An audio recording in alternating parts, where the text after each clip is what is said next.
Welcome to the Work, Wealth, and Travel podcast.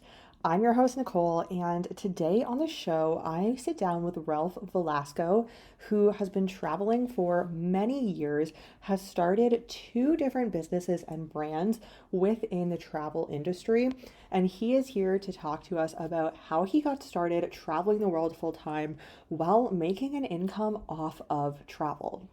So, Ralph, as I mentioned, has been traveling for more than 14 years, and he is a location independent travel photographer, author, and international tour organizer. Over the 14 years, he's organized and led more than 120 international multi week tours on six different continents with more than 1,000 clients under both of his photo enrichment adventures and A la Campagna experiences travel brands.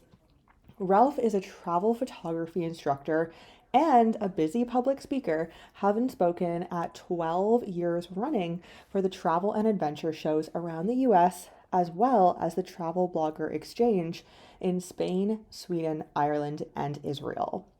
After this episode, be sure to check out his YouTube channel, The Continental Drifter, where he shares his experiences around the world, offering valuable travel and photography tips that absolutely anyone can use. Ralph, thank you for being on the show today. Hey, Nicole, it's great to be here. Thanks for having me. Absolutely. So let's just dive in. I know that you have a lot to share today. So why don't we start with talking about how you broke the code for creating a full-time living and a lifestyle where you travel around the world. Yeah, starts way back when in high school when I first studied in Spain for a summer. The next year, I was a volunteer in Peru. The next summer, I was a volunteer in Venezuela. And the following summer, I was a student in Mexico City. So I started traveling at quite a young age. Always had it in my mind that I'd love to learn, figure out how to make a living from travel and photography.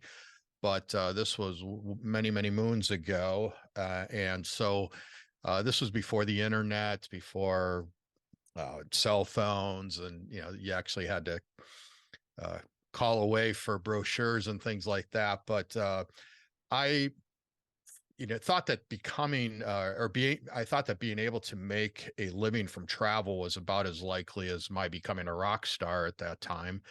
Of course, today it's so much easier because we've got social media and the internet and so many ways to share what we're doing with each other and to be able to advertise and just get the word out about what we do. And so as you mentioned, I started doing this full time about 14 years ago. And at the time, 2001 to 2004, I had my second restaurant in Chicago, and I opened it just a few months before 9/11. And so I was in the heart of Chicago. And so everyone kind of thought that maybe Chicago would be next, big city. And so business was not great, but ended up being okay. I introduced catering into it. And so that helped me survive. But at the end of my 3-year lease, I had to decide, was I going to sign for another 5-year lease and commit myself to doing that for 5 more years, or was I going to make a change? And so I always tell the story about I took a legal pad, and on the left side, I wrote the cons of what I was doing. I had a $5,000 a month rent. I had employees. I came home from work smelling like a French fry every night. Um, so on the right side of that page, I said, what's the opposite of that? What are the opposite of those things?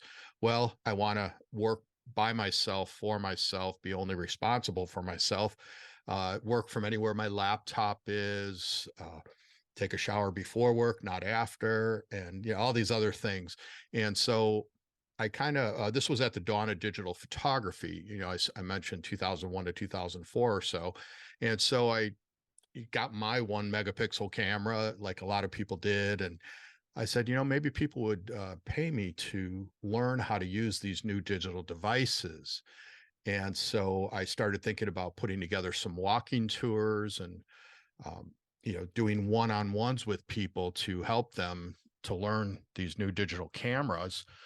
And I was in Chicago at the time, and I said, maybe this isn't the best place to do this because of the weather, which gets overplayed a bit, but it's probably the season's maybe 6 months instead of 12 months. So a friend of mine said, he was a financial advisor out in California, and he said, why don't you come out and why don't you get your financial licenses, come out, work for me, and you'll be in Southern California. And then at night, and I figured at nights and on weekends, I could offer these tours and classes and things like that. So I started teaching um, eventually at the city in Newport Beach, adult education program, University of California, extension program, and things like that, where I didn't need a teaching degree, but I could still teach people about photography. And so that I did, like I said, on nights and weekends, doing one-on-ones with people, sitting across the kitchen table from them, teaching them about their cameras, taking them out into the local neighborhood, which in Southern California was beautiful, and showing them how to use their cameras, and being able to have them take a picture and say, well, this is good, this could be better, kind of thing.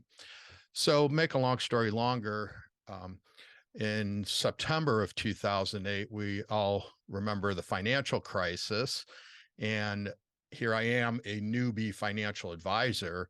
And so it actually was the best thing that ever happened to me, was the financial crisis, because the next day I went full time doing photography instruction and starting little by little to create local tours, and then in Southern California. And then I would bring groups. I think my first overnight trip was to Joshua Tree National Park. Then we went to Death Valley. Then I started bringing groups back to Chicago because I was looking for a free ride back to Chicago. And I love to introduce people to this wonderful city that not a lot of people in Southern California had even been to, which was kind of surprising. And so that worked really well, and that was one of my most popular trips, actually.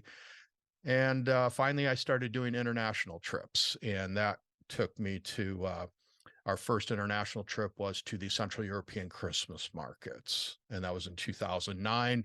And I kind of haven't looked back since. I burned the bridges, and I said, you know what, I'm just gonna really pursue this thing, not have any backstop, and go for it. And so it's worked out. Wow, that is quite some journey. Thank you for sharing that. I am very curious within everything that you just shared. What were some of the challenges or struggles that you faced in knowing that you wanted to start a business or multiple businesses without the internet being very prevalent? I know it was probably very different. So, what were some of the challenges or struggles that you faced within knowing that you wanted to be an entrepreneur, but not having something that is pretty disposable to most businesses nowadays? Yeah, I mean, obviously I didn't know I didn't have the internet, and so and I'd always been an entrepreneur. When I graduated college, I went to Indiana University. First thing I did was buy my first restaurant, and ran that for several years. And before I, just to get back to travel a little bit, before I when I sold that, I said, before I get back into anything else, I'm going to do a round the world trip. And so I spent 5 months on 5 continents, going to something like 15 different countries by myself when I was 24. And again, that's before the internet and everything. So, it was kind of a real old school kind of research and stuff. But eventually we got to the internet, of course. And but before social media is also very important, because we had the internet from about 93 to say 2005, and then social media didn't really happen until about 2005, 6, 7, I suppose. And so learning all these new, Facebook, Twitter, all these, Instagram, eventually, finally YouTube.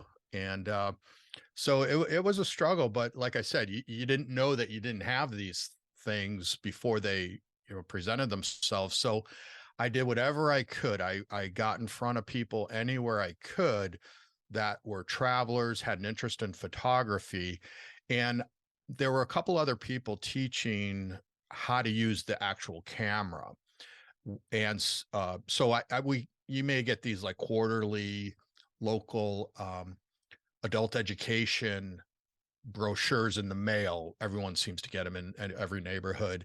And so I was looking through that and I saw there's guys teaching about the camera, which I just mentioned that I was doing that, but they weren't going to take another photographer on to teach the camera. Someone was already doing that.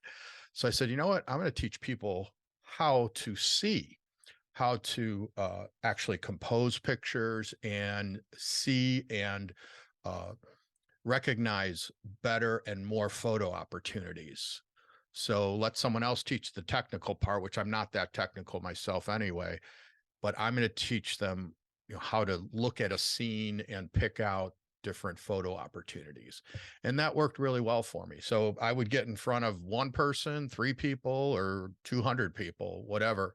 But it was just about constantly hustling and being in front of people that I thought, would eventually maybe come on trips or pay me to do one-on-ones with them. Hmm.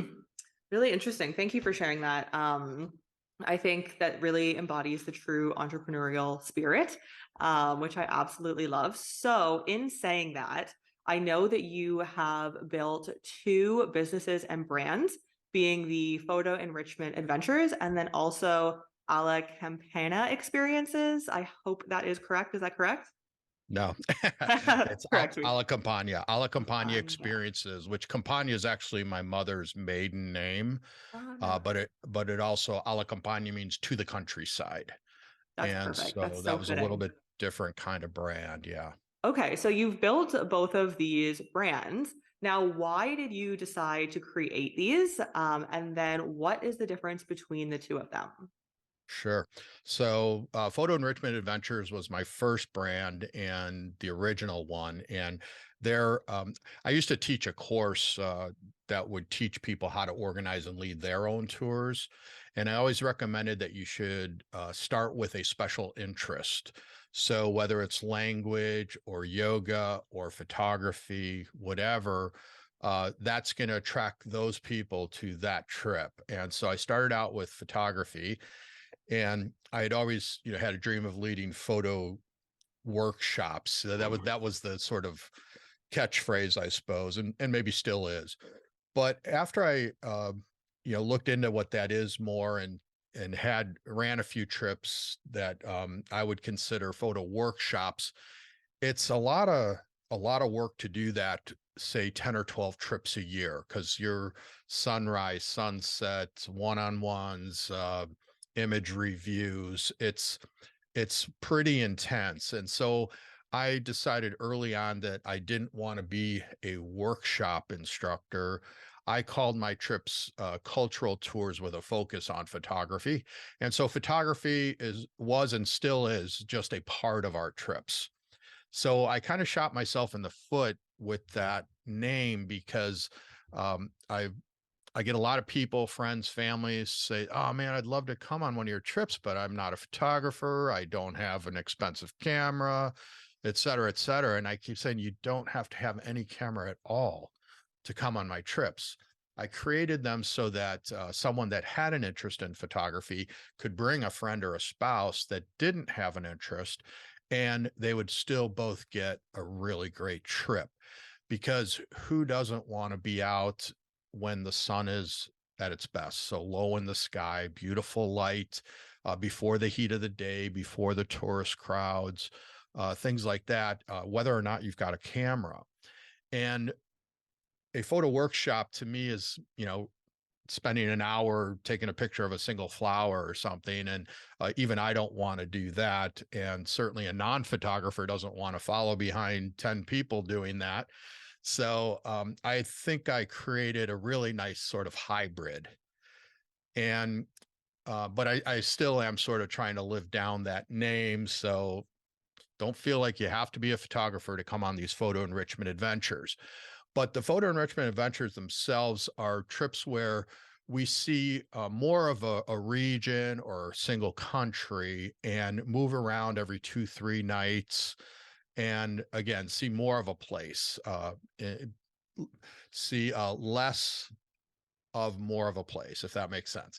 So we're seeing a little bit of a lot of things. And so I decided to create the a la Campania experiences, partially at the request of some of my clients who said, we love your trips, but we don't want to have to pack and unpack so much.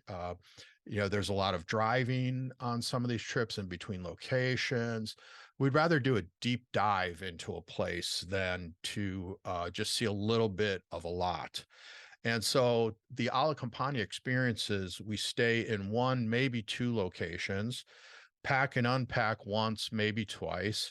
The properties themselves are destinations. And another thing I found is that people, when we travel, the last thing they want to do is stay at the hotel. They want to get out and see things and do things, which makes sense. But what if the hotel is an 11th century castle that's like a museum and has 270 acres of grounds with walking trails and gardens and a billion photo ops right there? You may not want to leave all the time. A swimming pool, little game room, things like that. What if it's an incredible wine estate in the Douro Valley? And just sitting with a glass of wine on the edge of the valley there on the hotel's patio. I mean, who wants to leave that necessarily? So now we always have little day trips, but they're only 15, 30 minutes away from the property, instead of 8 hours between Chefchaouen and Merzouga or Fez or something in Morocco. So it's a different type of trip, and it's less about photography, but more about the culture, the food, the wine, olive oil tasting. Let's see how they make the local cheese, walnut. We do a caviar tasting in the Dordogne region of France. So really cool experiences like that, meeting local artisans and artists that do different things, or sculptors, things like that, cooking classes. So those are the kinds of that's the difference between the two. And so both have been really successful. And but the a la Campania experiences I started like in 2019, so just before the pandemic. And so, of course, we all got hit pretty hard in the face with that. So, little by little, everything's coming back. People are starting to get back to travel. It's becoming easier. There's not so many forms to fill out, having to wear masks and testing and stuff like that. So, little by little, it's coming back. So, that's the difference between the two. Wow, those sound amazing. I'm sold. These tours sound great, but I really like how you realized that you had one brand and one company already built, but you realized that there was a need for something similar, but for a different demographic of people who wanted something different. And I think that's really important when having a business owner and running your own business, is that you have to know how and when to pivot, and sometimes that can really be very detrimental to your business, or it can mean a lot of success for your business. Yeah, absolutely. The term pivot really never came about until the pandemic. I feel I'd never really heard that term with regards to kind of changing up your business a little bit, because for the most part we kind of didn't have to that much. But yeah, pivoting was really important, and I feel that especially the a la Campania experiences are even they were made for like a post-pandemic world, because you're not moving around so much. You're not sitting in vehicles with 10 or 12 other people for 8-hour drives and things like that. It's a lot more walking and being outdoors and fresh air and stuff like that. Yeah. Wow, that sounds truly amazing. So, having run these for quite some time and having two different businesses in tourism, what are some challenges that you face? And I'm sure there have been many roadblocks and challenges. It's not easy to set up a tour and bring people from one country or many over into another and kind of host them and guide them for X amount of days. So, what are some challenges you've had, whether it may be in the business aspect of things or in the actual on the ground traveling, being with the guests side of things? Yeah, one thing that happened early on was I wanted to create a trip to Spain. I'd been to Spain many times before. I told you I studied there when I was 15. I'd been back many times since then. And wanted to put a trip together because it's one of my favorite countries. And so I knew exactly where I wanted to go: Madrid, Segovia, Toledo, and Barcelona. And I knew what I wanted to do. So I had an assistant at the time, and we were going to put this trip together, and we were going to, find the hotels, the guides, the restaurants, transportation, things like that. But we ended up having to contact, I figured out 32 different vendors for all those things. And that's assuming that we only had to speak to one hotel in each place. But of course, you have to go through two or three. So I call that the pain in Spain, because it was such a hassle. And I was a fairly new company at the time, probably only 2 or 3 years old. So I had to explain myself every time, who I was and why they should work with me, why they should, hold these rooms for me. But I didn't have much of a history, and had to do that with 32 vendors. And so I said, this is ridiculous. We need to, I need to make a contact in the destination, tell them exactly what I'm looking for, and let them tell me which hotels. They've already got the guides, they know the transportation, they know when there's holidays on certain dates that, hey, Ralph, you can't do it this time because it's Easter and everything's expensive or crowded or sold out. So I decided that one of the big breakthroughs for my business was working with a single tour operator in the destination that knew all these vendors. As long as I told them what type of hotels I wanted, restaurants, activities, experiences, guides, etc., they, could piece that puzzle together for and with me. So that was a big breakthrough and a challenge at first, but I'm glad I got over that very early on. Yeah, I feel like that's definitely something that you would learn in the very beginning, and then you learn not to make that mistake going forward because that can almost be such a hassle. You think, is this truly going to be worth it with maybe like a year full of planning before the actual week or month long trip? Exactly. So, you also have a YouTube channel, which is very fun. When I checked it out, I love all of the adventures that you have on there. I think you have one titled Get Paid to Drink Beer in Cambodia. And so it's just such a great showcase of all of the adventures that you have been on. So, tell us a little bit more about this YouTube channel and how that came about. Sure. I had been wanting to do a YouTube channel for quite a while, probably 10 or 12 years, actually. But I never had the time to kind of look into it, to figure out how it worked. I was busy leading these trips. And, when I'm on a trip, it's very difficult to do much else than to be with my people and, support them. My trips are all about a half day scheduled, half day free time. So during the free time, I'm doing other work. I'm planning the 5 trips that are coming up, or, doing follow up and things like that. So I didn't have a lot of free time. But over the years, I had been getting little video snippets here and there. I'd ask someone to, hey, get a shot of me here. I'm going to give this tip or whatever. And so I knew that at some point I was probably going to be able to use those.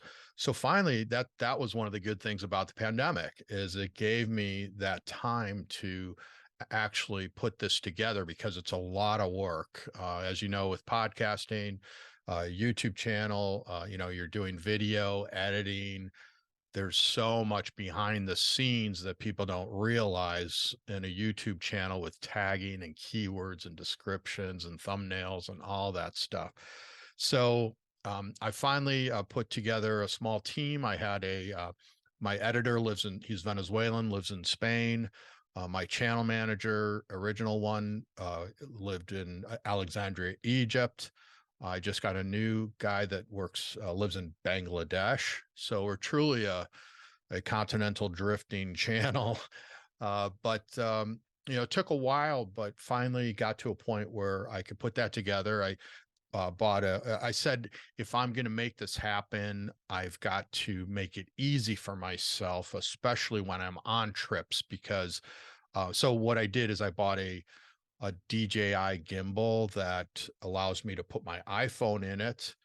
And so I didn't have to bring another video camera, and to try to do photography and video at the same time is virtually impossible because they're two very different mindsets. And so I found I had trouble, taking a couple pictures here and then having to think like a videographer there. And so I knew I had to make it simple, which I did. And so over the last 2 years, I've gotten quite a bit of footage around the world. And plus, I was able to, draw from the footage I'd been getting little by little over the years. And so I've had a really fun time putting this together. And I love to share and teach, whether it's photography tips, travel tips, destination guides, sharing the experiences that I've had, um, making people a little bit jealous, I suppose, seeing me in these amazing places. But the idea is to get them inspired to either go on their own to these places or come with me on a trip. But anyone can do this. And so I think, especially people from the US, we don't, I want to say it's something like 30 or 35% of people have passports, some ridiculously low number. And so, and we live in such a varied country that there's a lot to see here, from deserts to mountains to beaches, whatever you want, we kind of have it. But I'm more interested in the international and introducing people to different cultures and languages and foods and money systems and all those traditions. So that's what I do with the channel. So the channel is it's geared towards baby boomer and Gen X travelers. People are a little bit older, but that are likely to, look for tours like mine. When I was younger, I was traveling on my own and, I wasn't going to go on a tour. But as you get older and, you have less time to do all the planning. It's funny, just the other night, my sister and my cousin were over and they wanted to get some information about Rome because they're going. And my cousin had all these spreadsheets and links and things that she had researched, and I'm sitting there trying to help them, and some of our friends were too. And it dawned on me. So I said, "You guys, wait a minute. This is exactly why people come on my trips." And they said, "You're right," because they were just, going back and forth. Should we do this? When should we do this? Blah blah blah. And like, I've got all that figured out for you. Plus, you have a half day free time to go do other things. And they're like, "You are absolutely right." So it was funny how that kind of just hit me over the head. I'm like, this is exactly why people come on my trips. Yeah, and what a great what a great mission too, to really give people back their time, not only when they're on the trip because they really get to do and see everything or the most important things in that region, but also the pre-planning aspect can sometimes take, or maybe a lot of the time take longer than the actual trip itself and what Oh, you're for doing on the sure. trip. Oh yeah, I think I figured when I was, doing more planning, it's like 3 to 1. You spend 3 hours for every hour on the trip, and so it's so fun to be able to do that. And when you travel, a lot of people, they're maybe a little bit intimidated to go down that alley or to knock on that door, to peek around that corner. And I've done all those things. I've met that violin maker who's, got a shop that's 150 years old or whatever. And those are the experiences more than anything else that my clients tell me after that, when we met that man that makes the flamenco guitars in Madrid, that was unbelievable. I never would have found that guy. And so those are the things that we do. And that when I go on a scouting trip, I always scout these places in advance, usually a year in advance. And then I put the trip together. Then I have time to market it for the next year. Um, that's one of my favorite things, is meeting the local people. And I think most people, it's about the locals, because that's what makes the place different. And then to bring my group back and share that with them and see it through their eyes, that's the payoff to me. So, in speaking about these tours and all of this travel talk we've been having, which I absolutely love, I need to ask you, what are your upcoming destinations for your tours? What are those going to be looking like? And what's a little taste of some of the things that you would do in each destination?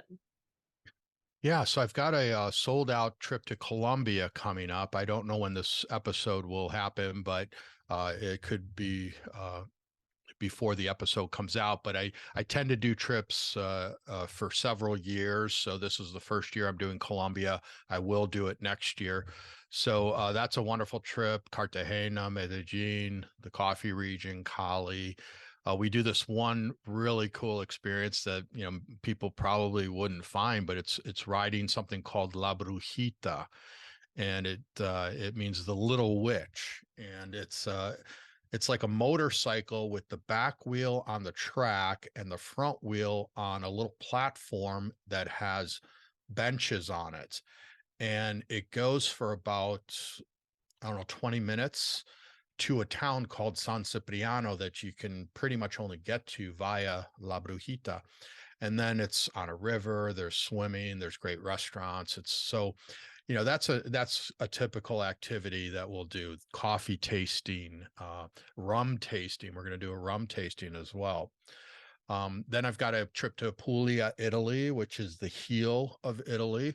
And there we're staying at a private agriturismo 6-room place, which is my kind of place where we can kind of take the whole thing over. Anywhere from 6 to 10 room boutique hotels. I like those. And there we're doing cheese tasting, cooking class, visiting the towns of Lecce, and the coastline there is just gorgeous. So that's something there. I've got a flavors of excuse me, a taste of northern Portugal is what I call this trip, and that's to Porto, which is one of my favorite cities in Europe, and the Douro Valley.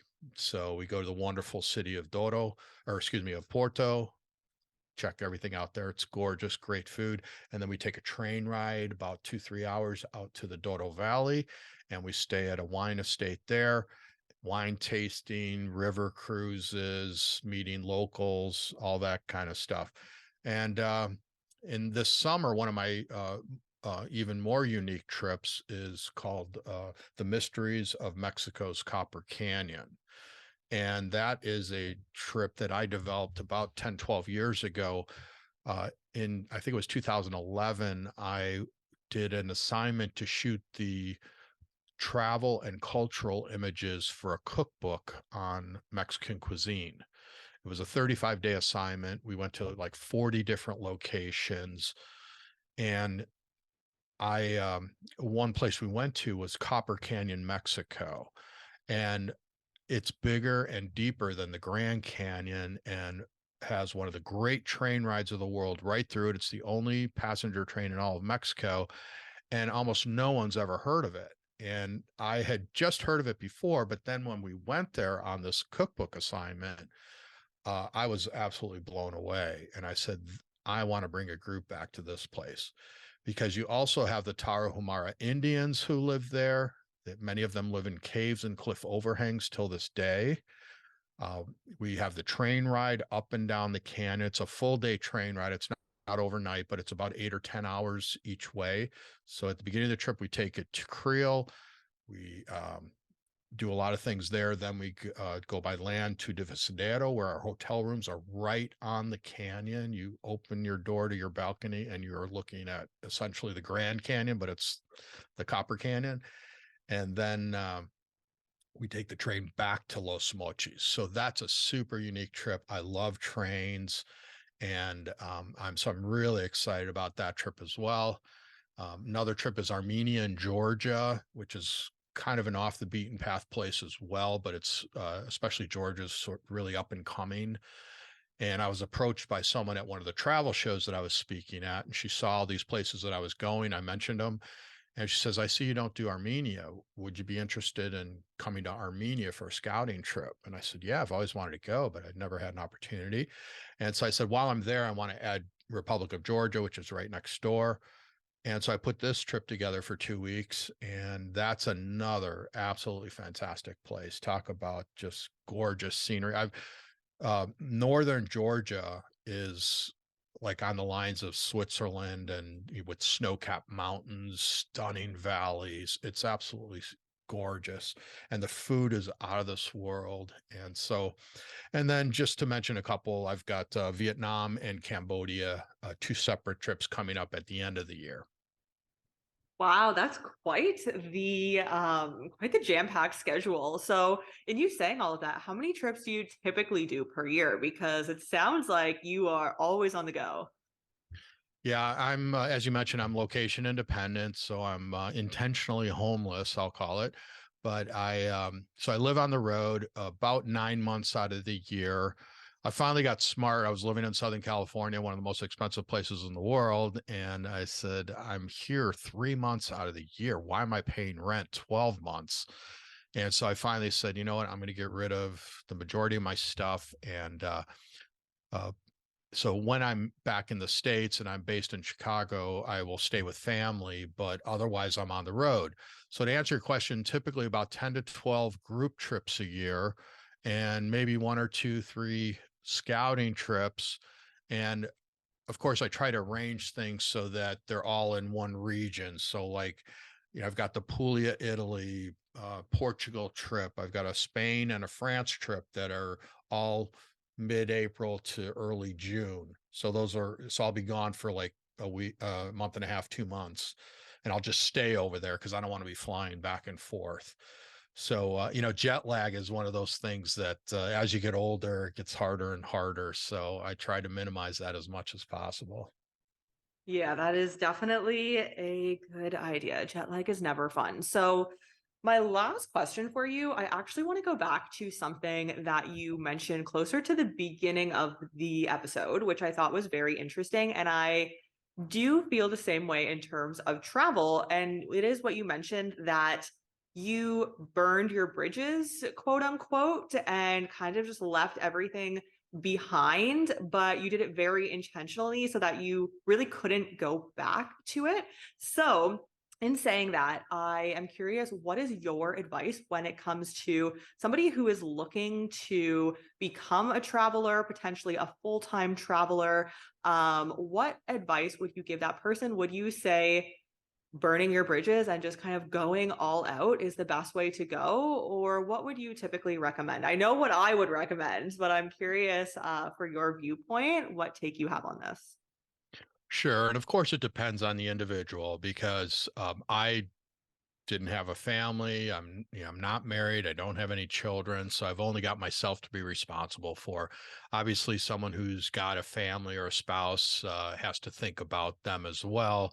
So being able to just burn bridges and, financially maybe take a few steps backwards. That depends on your financial situation and what you can afford to do. But and what kind of personality type you are, because I've always been a somewhat of a risk taker, and I'm going to make this happen. And so I was very fortunate to be able to do that. But when you burn the bridges and you say, there's no going back, there's no fallback, you're going to find that you're probably going to, you know, work even harder to make that thing happen. Certainly, dipping your toes in the waters of travel makes sense. So, going for a month or a month or two to a place and having somewhere to come back to, just testing it out if you haven't done it much before, trying it out and seeing where you want to be. Now, like I said, we've got so much opportunity for research and whether it's podcasts or blogs or whatever it is that allows us to find out how other people experienced a certain thing or place.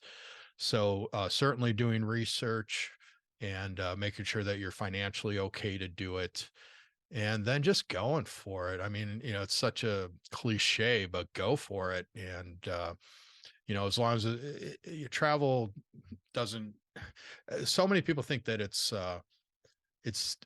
dangerous to travel.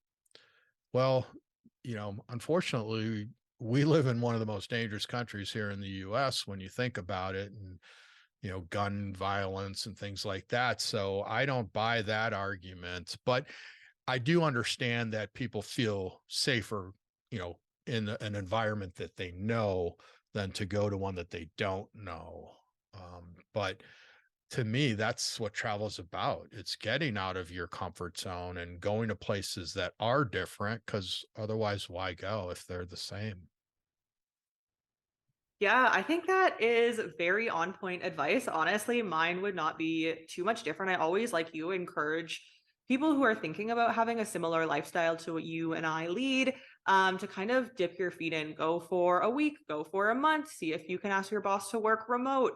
But I think I'm very similar to you in the sense that I do kind of like the risk and the challenge. And if I know I want to do something and I am wholeheartedly in, I'm going to burn those bridges and it is going to happen one way or the other. And I find it usually doesn't happen the way that you planned it to. I have found throughout my years of traveling that most things don't go according to plan, but there's always a reason as to why. And a lot of the time it works out better than what I had originally planned. You just really have to go with the flow. Absolutely. Being flexible, going with the flow, knowing that things are not always going to be going smoothly, and that's part of the travel experience. Yeah, Exactly. absolutely. That's all part of it. So, do you have any last words, last thoughts, anything that you want to share before we wrap up this episode?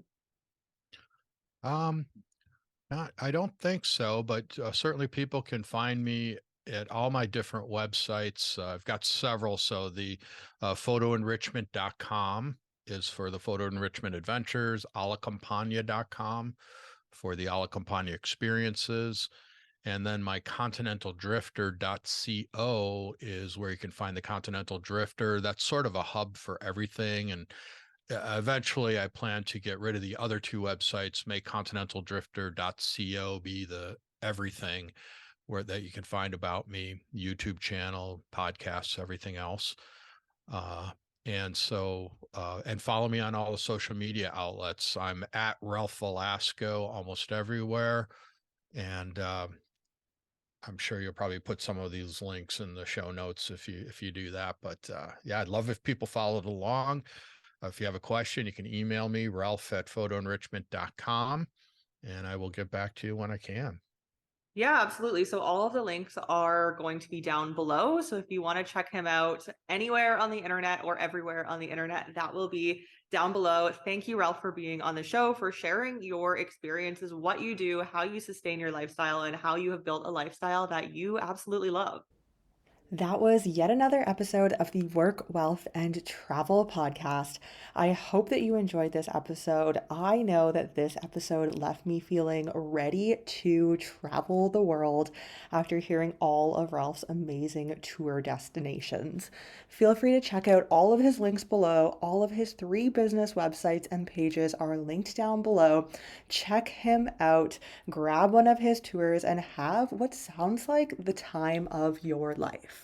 You can always connect with me on Instagram at NomadNeeks or any of the other social platforms at NomadNeeks as well. And I would love to hear other topics that you would like to hear on future episodes of the Work, Wealth, and Travel podcast. See you next time.